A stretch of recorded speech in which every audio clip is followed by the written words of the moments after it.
శ్రీ సత్యసాయి జిల్లా పుట్టపర్తిలో మద్యం తాగి వాహనాలు నడుపుతూ రోడ్డు ప్రమాదాలు చేస్తున్న వారిపై పుట్టపర్తి అర్బన్ పోలీసులు ఉక్కుపాదం మోపుతున్నారు.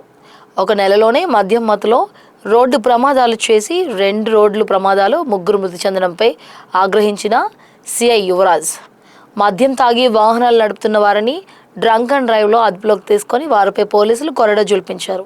మద్యం తాగి వాహనాలను నడుపుతున్న వ్యక్తులను అదుపులోకి తీసుకొని కోర్టులో హాజరుపరుస్తున్న పోలీసులు మద్యం తాగి వాహనాలు నడుపుతున్న 20 మందిని అదుపులోకి తీసుకోగా ఓపెన్ డ్రింక్ చేస్తున్న 30 మందిని అదుపులోకి తీసుకున్నారు. మద్యం తాగి వాహనాలు నడుపుతున్న 20 మందిని కోర్టులో హాజరుపరిచి పోలీసులు ఒక్కొక్కరికి 10,000 రూపాయల చొప్పున 2 లక్షల జరిమానా పుట్టపర్తి జూనియర్ సివిల్ కోర్టు విధించింది. పుట్టపర్తి పట్టణ పరిసర ప్రాంతాల్లో మద్యం తాగి వాహనాలు నడిపితే అటువంటి వారికి కటకటాలకు పంపడం జరుగుతుందని సిఐ యువరాజ్ హెచ్చరించారు.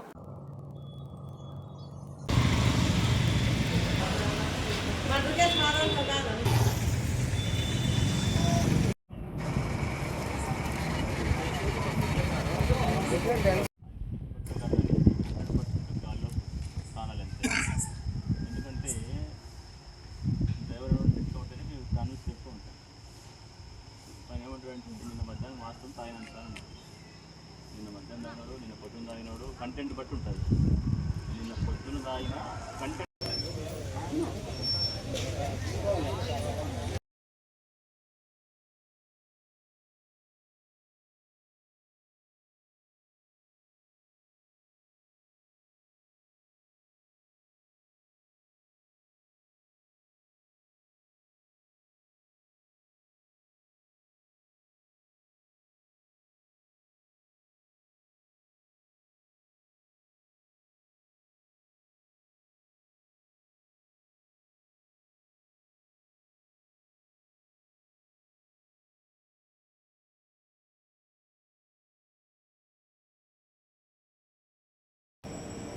పుట్టపర్తి రోడ్లో గణేష్ సర్కిల్ నుండి ఎయిర్పోర్ట్ రోడ్లో ఒక వైకుంఠ రథం బండి డ్యాష్ ఇచ్చడం వల్ల సూపర్ స్పెషాలిటీ హాస్పిటల్లో ఉండే భార్యాభర్తలు చనిపోతారు.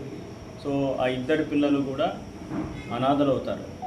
అలాగే కొత్త చెరువు అబ్బాయి 6 ఇయర్స్ అబ్బాయి వాళ్ళ నాన్నతో పాటు బైక్లో వస్తుంటే ఆపోజిట్లో ఉన్న ఒక బైక్ ఎఫ్జెడ్ బండి బైక్ గుద్దడం వల్ల ఆ 6 ఇయర్స్ అబ్బాయి చనిపోతాడు.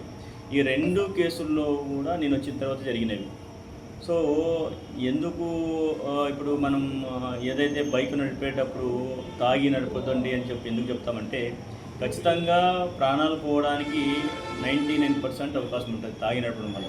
సో ప్రజలందరికీ ఎవరైతే తాగి నడిపే వాళ్ళు ఉన్నారో లేకపోతే వాళ్ళ ఇంట్లో వాళ్ళు ఎవరైనా అలా తాగి నడిపే వాళ్ళు ఎవరైనా ఉంటే ఖచ్చితంగా స్ట్రిక్ట్గా చెప్పండి. ఎందుకంటే ఎదుటి వాళ్ళ ప్రాణాలకి ముఖ్యంగా ఎదుటి వచ్చే అమాయకులైన బైకులకి కానీ బైక్లో వచ్చే వారికి కానీ హామీ ఉండదు. కాబట్టి ఒకవేళ తాగి వచ్చి బైక్లో కానీ లేకపోతే ఏదైనా 4-వీలర్ కానీ నడిపినా కూడా ఖచ్చితంగా పుట్టపర్తి టౌన్ పోలీసు కానీ మేము ఖచ్చితంగా వారిపైన కేసులు కట్టేసి కోర్టుకు పెడతాం. ఒకవేళ అప్పటికీ మారకపోతే ఒకవేళ డ్రంక్ అండ్ డ్రైవ్ కేసు పెట్టి ఆల్రెడీ ఫైన్ పడినా కూడా మారకపోతే ఖచ్చితంగా 2వసారి మాత్రం జైలుకి పంపడానికి కూడా రికమెండ్ చేస్తాం మేజిస్ట్రేట్ గారికి. దాదాపు 20 డ్రంకన్ కేసులు పెట్టాం. 20 డ్రంకన్ కేసులు, దాదాపు ఒక 30 to 40 ఓపెన్ డ్రింకింగ్ కేసులు పెట్టినాం. అందులో ఈ ఏదైతే డ్రంక్ అండ్ డ్రైవ్ కేసుల్లో ప్రతి వ్యక్తికి కూడా గౌరవ మేజిస్ట్రేట్ పుట్టపర్తి వారు 10,000 రూపాయలు ఫైన్ వేసినారు. అలాగే ఓపెన్ డ్రింకింగ్ ఏదైతే ఓపెన్ డ్రింకింగ్ కేసెస్ ఉంటుందో దానికి గౌరవ మేజిస్ట్రేట్ వారు 1000 రూపాయలు ఫైన్ వేస్తున్నారు. నేను అప్పీల్ చేసేది ఏంటంటే ఎవరికైనా కానీ తాగి నడపకండి. తాగి నడిపితే మాత్రం ప్రాణాలు మాత్రం మీవి నడిపిన వాళ్ళకి గాల్లో ఉంటాయి. అలాగే ఎవరైతే ఎదురుగా ఉన్న అమాయకమైన ప్రజలకి వాళ్ళకు కూడా ప్రాణాలు పోయే అవకాశం ఉంటుంది. కాబట్టి ప్రతి ఒక్కరు కూడా ఎవరైనా తాగి నడిపితే మాత్రం పోలీసు వైపు నుంచి మా వైపు నుంచి కూడా ఖచ్చితంగా పోలీసులు కఠిన చర్యలు తీసుకొని డ్రైవింగ్ లైసెన్స్ క్యాన్సిల్ చేయడం, బండి సీజ్ చేయడం, కోర్టుకు పెట్టేసి సబ్జెక్ట్కి 2వసారి దొరికితే సబ్జెక్ట్కి రికమెండ్ చేయడం, ఇలాంటి కఠిన చర్యలు తీసుకుంటాం ఖచ్చితంగా ముందు కూడా. కాబట్టి ఎవరు కూడా అలా తాగి నడపదండి.